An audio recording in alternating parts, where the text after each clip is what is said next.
స్థూల బుద్ధులకు వివిధ జలపాత్రలలో చిన్న చిన్న పెద్ద పెద్ద మడుగుల్లో సూర్యుడు ప్రతిబింబిస్తూ ఉంటాడు. సో స్థూల దృష్టి మనందరం చూస్తూనే ఉంటాం కదా. చూసినప్పుడు పొద్దున్నే 4 కుండలు నీళ్లు పెట్టింది అనుకో అహల్య, ఆ 4 కుండల్లోనూ సూర్యుడు కనపడతాడు, 4 సూర్యుడు కనపడతాడు. నిజానికి సూర్యుడు ఎంతమంది? ఒకడే.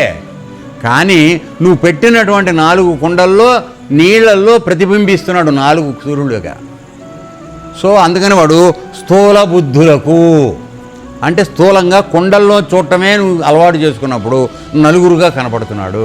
కాస్త జ్ఞానం ఉపయోగించి పైన సూర్యుడు ఒకడే కదా, దీంట్లో 4గా కనపడుతున్నాడు కాబట్టి నిజమైన సూర్యుడు ఒకడే అనేది చూసావును కాదు, సూక్ష్మ దృష్టి. మనందరి దగ్గర ఆ సూక్ష్మ దృష్టి ఉండాలని చెప్తున్నాడు పరమాత్మ. ఆ సూక్ష్మ దృష్టి ఉంటే కానీ అత్యంత సూక్ష్మమైనటువంటి పరమాత్మ లోపల ఉన్నవాడు మనకు దొరకడు.